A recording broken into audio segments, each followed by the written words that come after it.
Hey guys, once again welcome back to my channel. As you all know that हमारा JKPSC JKSAS का exam है जो prelims का वो होने जा रहा है. Today I am going to discuss 2025 prelims question paper जिसका फर्स्ट क्वेश्चन है quotas are the building blocks of the IMF financial and governance structure. ये सेट डी का क्वेश्चन पेपर है. An individual member country's quota abroad reflects its relative position in the world economy. In the above context, which of the following parameters are used to calculate quota? Option first है GDP of the country, option second है degree of openness, option three है demographic dividend और option four है economic variability और option five है international reserves. इसका जो answer है वो आएगा ऑप्शन नंबर बी. जो इसका थ्री है डेमोग्राफिक डिवाइडेंट वो नहीं आएगा. As you all know that हमारी पॉपुलेशन ऑलरेडी इतनी इंक्रीज है तो डेमोग्राफिक डिवाइडेंट जो है वो नहीं आएगा. क्वेश्चन नंबर सेकंड है consider the following statements. Option one है invasive species can outcome native species. Statement two है invasive species are always harmful to ecosystem. ये जो क्वेश्चंस हैं ये इन्वायरमेंट के क्वेश्चन हैं. इसका जो आंसर है वो रहेगा option number C. Statement one correct है और स्टेटमेंट जो सेकंड है वो इनकरेक्ट है.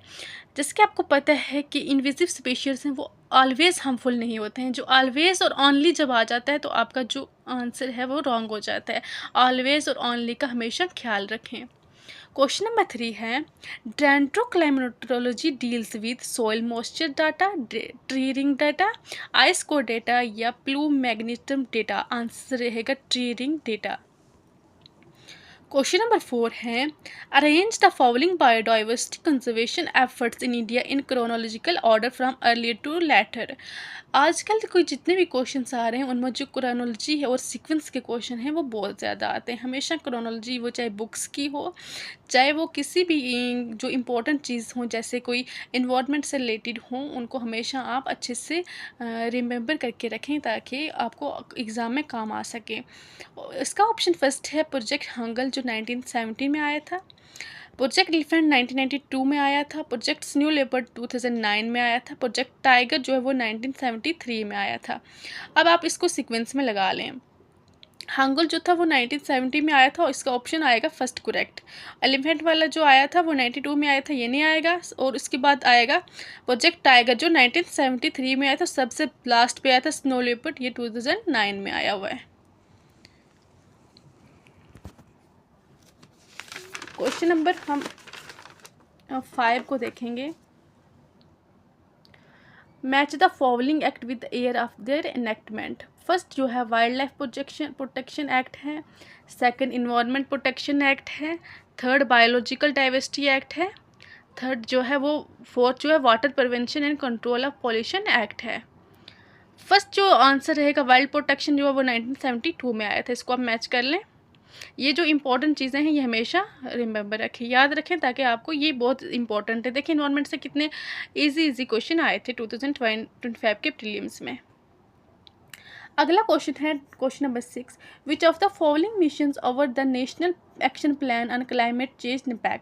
निपैक कब आया था? 2008 में आया ये. नेक्स्ट क्वेश्चन है क्वेश्चन नंबर 7. इसका जो 6 का जो आंसर है वो पार्ट ए आएगा. 1, 2 और 4 हैं जो नेपैक्स में आते हैं. नेशनल सोलर मिशन आता है, national mission for a green India आता है और चौथा आता है national mission on sustainable habitat. अगला है question number 7. Which of the following are UNESCO's natural world heritage sites in India. Kaziranga National Park, Manas Wildlife Sanctuary, Rann of Kutch Wildlife Sanctuary, Western Ghats. Answer आएगा 1, 2 and 3. इसका option आएगा option number B. जो Rann of Kutch है वो UNESCO की site में से नहीं है. ऑप्शन नंबर बी इसका आंसर आएगा. नेक्स्ट क्वेश्चन नंबर 8 है the extension of a keystone species can lead to ecosystem collapse. Climate change is slowly a future concern and has no current effects. Protected areas are essential for conserving biodiversity. Ozone depletion directly contributes to global warming. No, ozone depletion cannot directly contributes to global warming. जब 4 cut हो जाएगा, eliminate कर देंगे, तो हमारे 2 option automatically cut हो जाएंगे और हमारा जो आंसर आएगा वो 1 और 3 आएगा, ऑप्शन नंबर 1। एलिमिनेशन मेथड बहुत ज़रूरी है। एलिमिनेशन से बहुत सारे क्वेश्चन जो है वो इजीली सॉल्व हो जाते हैं। क्वेश्चन नंबर 9 है, climate change is influenced by both natural and anthropogenic factors. Second है, the Amazon rain forest is often refer to as the lungs of the earth. Option C है, current extension rates are comparable to historical background rates. Option 4 है, urbanisation can negatively impact local biodiversity. यार compare नहीं करेंगे हम, current extension जो है वो compare नहीं करेंगे हिस्टोरिकल बैकग्राउंड से। ऑप्शन जो सी है वो नहीं आएगा, इसका आएगा 1, 2 एंड 4। क्वेश्चन नंबर 10 है, organism that can tolerate and survive in a wide range of temperatures are called senthnothermal. No, हम सेंथनोथर्मल नहीं हैं, हम यूरोथर्मल हैं। और जो सेंथनोथर्मल होते हैं वो एनिमल्स वगैरह आते हैं, और जनरली ह्यूमंस आर कंसिडर्ड सेंथनोथर्मल्स। नहीं, हम सेंथनोथर्मल, हम यूरोथर्मल हैं, और सेंथनोथर्मल प्लांट्स और एनिमल्स वगैरह आते हैं। ठीक है, इसका दोनों स्टेटमेंट्स रॉन्ग है, नाइदर 1 नॉर 2। होप करूँगी आपको आज की वीडियो पसंद आई होगी। अगर पसंद आई हो तो प्लीज़ चैनल को लाइक, शेयर और सब्सक्राइब करें और वीडियो आगे पहुंचाएं, ताकि जो जितनी भी इंफॉर्मेशन मैं डालती हूँ वो सभी बच्चों तक पहुंच सके, चाहे वो किसी भी रिलेटेड हो। Thanks for watching. Please do like, share and subscribe. Bye bye, take care.